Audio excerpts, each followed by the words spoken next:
Jim Rohn's advice for young people who want to be rich.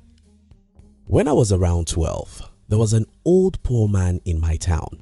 Oftentimes when I was on my way to school or returning in the afternoon, I would see this old, rejected and depressed man coming from or going to the farm. His clothes were always dirty.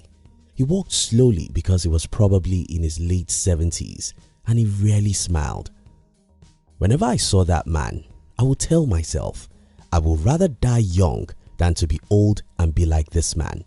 So at the early age, I was lucky enough to know that if I run away from difficult situations when I'm young, I'll do difficult things when I'm old. I will share with you some other details about this story as I try to challenge you with one of the best advice of Jim Rohn, which I believe can make you rich.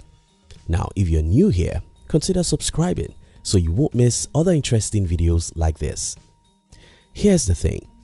Out of many advice given by Jim Rohn in his 79 years lifetime, I think the most important of them is you must suffer one of two things: the pain of discipline or the pain of regret. Don't be mistaken about this. You've got no escape route. In your life, you will suffer. In your life, you'll go through pains. In your life, you'll cry. But you have the choice. You can choose to suffer the pains that come from being disciplined or wait for the pains that come from poverty, loneliness, depression and failure.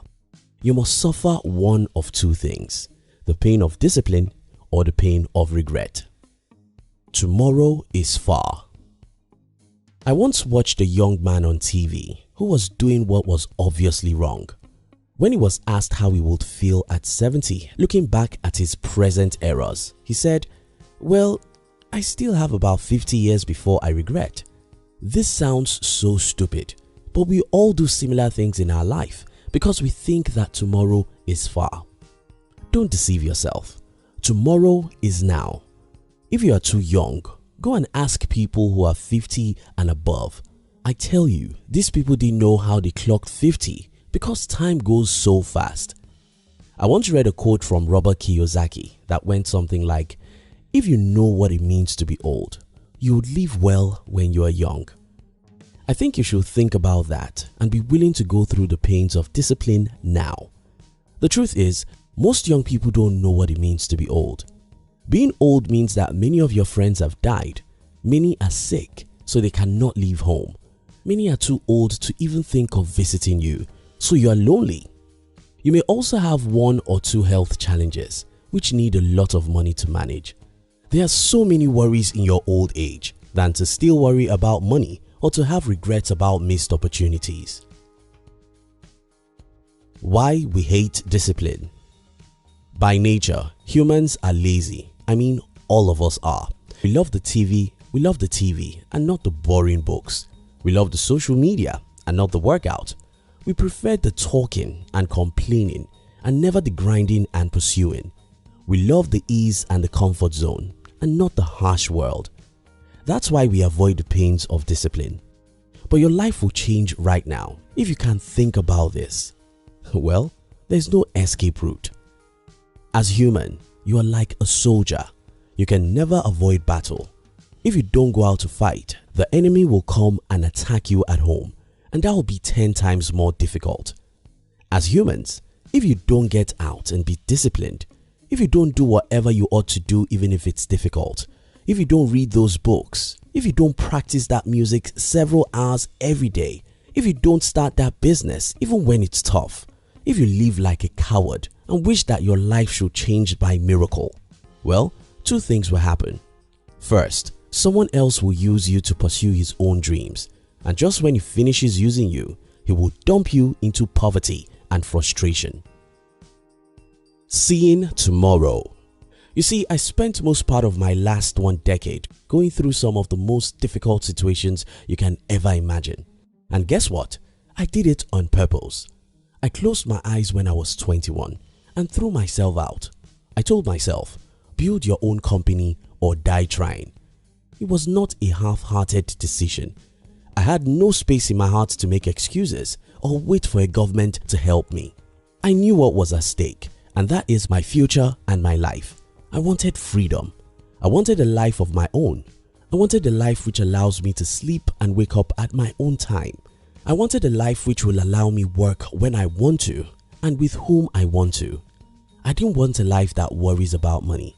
I didn't want a life that hates his job and only works for money. I don't just want to live. I wanted to live with purpose, and to do this, I understood that I mustn't make excuses or wait for a miracle. I understood that I will have to get out, fight hard, get wounded, fall, fail and cry.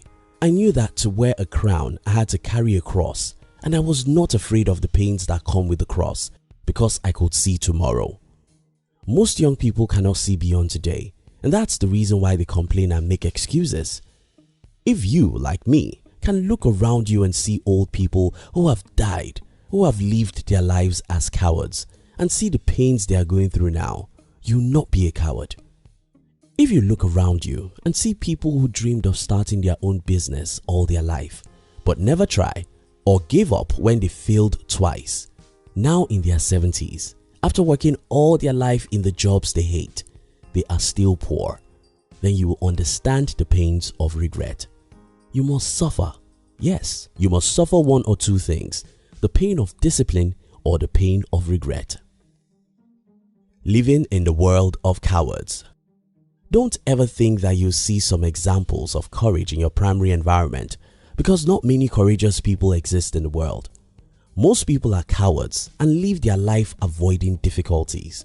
The problem about this is that it's contagious. Take for instance, I know a family whose child is a talented writer.